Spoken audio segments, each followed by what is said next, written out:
Selamat datang di channel Denny Pinontoan.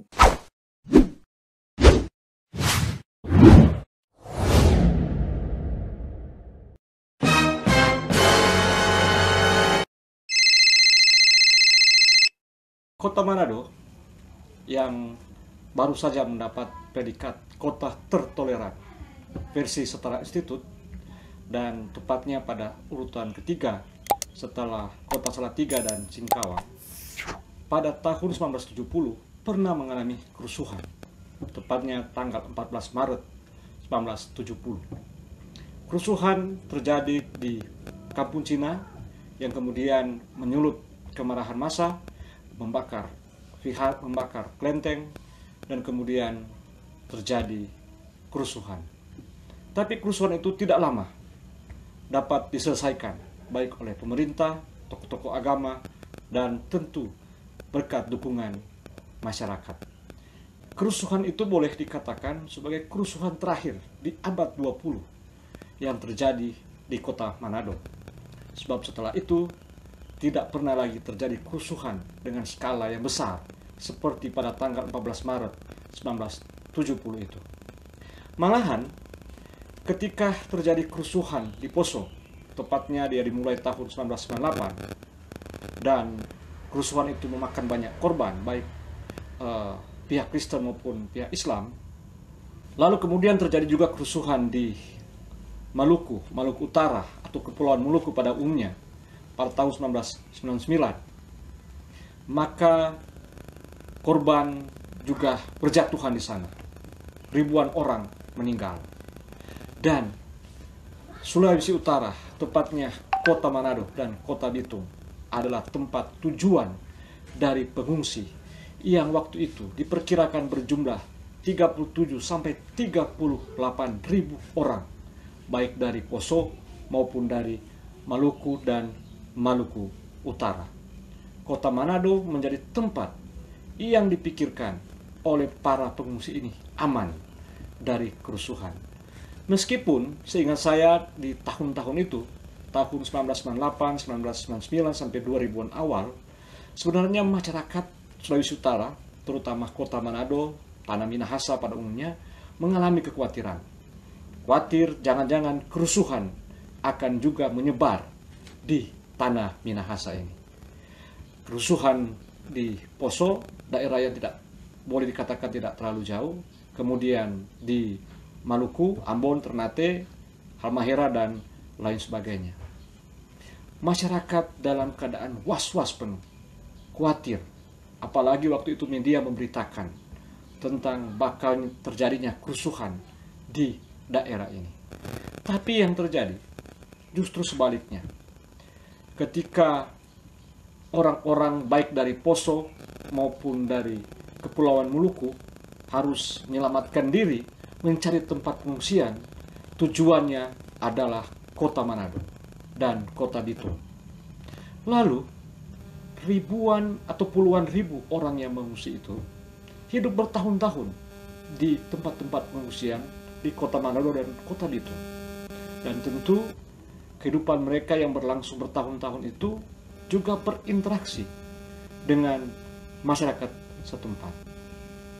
Dan ada yang memang akhirnya memilih pulang ke tanah mereka, ke Poso dan ke Maluku. Tapi banyak juga yang akhirnya hidup menetap di sini.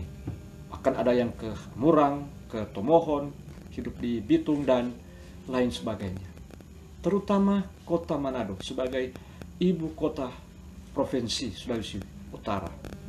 Ketika terjadi kerusuhan di tahun-tahun itu, pemerintah Provinsi Sulawesi Utara, waktu itu Gubernur Dr. Andes Aceh Sondak, kemudian mengupayakan upaya-upaya perdamaian dalam rangka untuk kemudian menjaga tanah ini tetap aman, damai, rukun.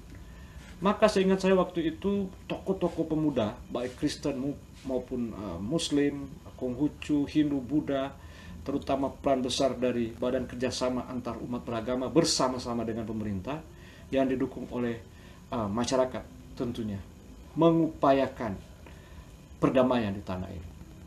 Dan hasilnya adalah pada umumnya Sulawesi Utara, terutama Kota Manado dan Kota Tomohon, masyarakatnya bisa terhindar dari kerusuhan. Meskipun puluhan ribu pengungsi berada di tanah Minahasa waktu itu. Nah, rupanya masyarakat Kota Manado yang sangat majemuk sebenarnya dari segi agama, etnik, dan lain sebagainya, rupanya belajar dari sejarah kehidupan berkaum mereka di Kota Manado.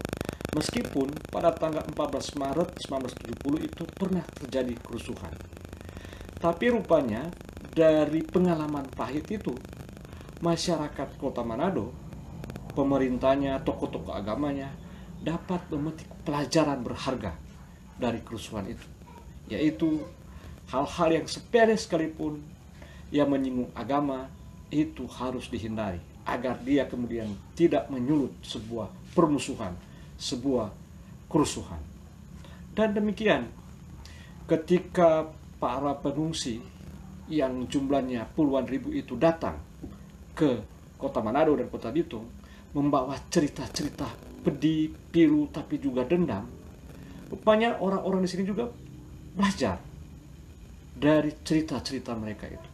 Cerita-cerita yang menyedihkan, akibat dari kerusuhan, akibat dari ketidakmampuan mengolah perbedaan.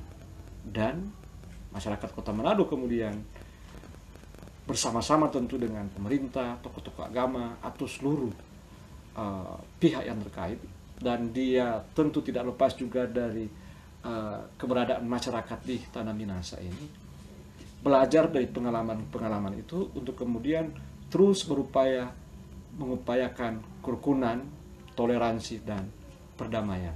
Jadi, ketika Setara Institut menetapkan Kota Manado pada urutan ketiga sebagai kota tertoleran di Indonesia, menyusul setelah itu Kota Tomohon, tetangganya, dan urutan pertama adalah Kota Salatiga, dan urutan kedua adalah Kota Singkawang, Kota Manado saya kira tepat sekali.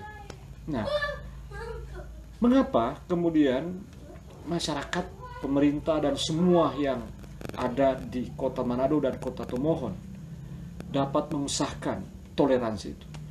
Karena saya kira masyarakatnya, siapapun dia, terutama selalu peran besar dari tokoh-tokoh agama, tokoh-tokoh pemuda, tokoh-tokoh masyarakat, dan tentu pemerintah, untuk terus mengupayakan Kota Manado atau Kota Tomohon itu sebagai ruang hidup bersama.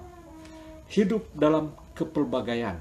Di Kota Manado itu ada kampung Arab, kampung Cina, kampung Borgo, kampung Ternate, kampung Islam, dan juga kampung-kampung Minahasa. Sangat majemuk sekali. Tapi justru dari kemajemukan yang sangat kompleks sekali itu, masyarakat Kota Manado terus berupaya untuk memelihara, mengolah keragaman dan perbedaan. Sehingga ketika Setara Institut menetapkan, tentu berdasarkan hasil penelitiannya, surveinya, Kota Manado sebagai kota tertoleran itu sangat layak. Karena mengingat perjalanan sejarah dari Kota Manado ini dalam mengolah keragaman. Tahun 99 sampai 2000-an awal menjadi tujuan dari orang-orang yang mengungsi karena kerusuhan. Mereka dapat belajar dari pengalaman-pengalaman pahit orang-orang pengungsi ini. Tapi yang utama adalah mengapa Kota Manado jadi kota tujuan? Karena Kota Manado adalah kota yang aman. Masyarakatnya dapat mengolah secara baik keragaman. Demikian juga dengan Kota Tomohon. Masyarakat, pemerintah, dan lain sebagainya. Nah, Kota Manado dan Kota Tomohon bukan pertama kali ini meraih kota tertoleran di Indonesia. Tahun-tahun sebelumnya bahkan secara beruntun memperoleh predikat itu dengan nomor urut yang berbeda-beda tentunya, tapi masuk 10 besar.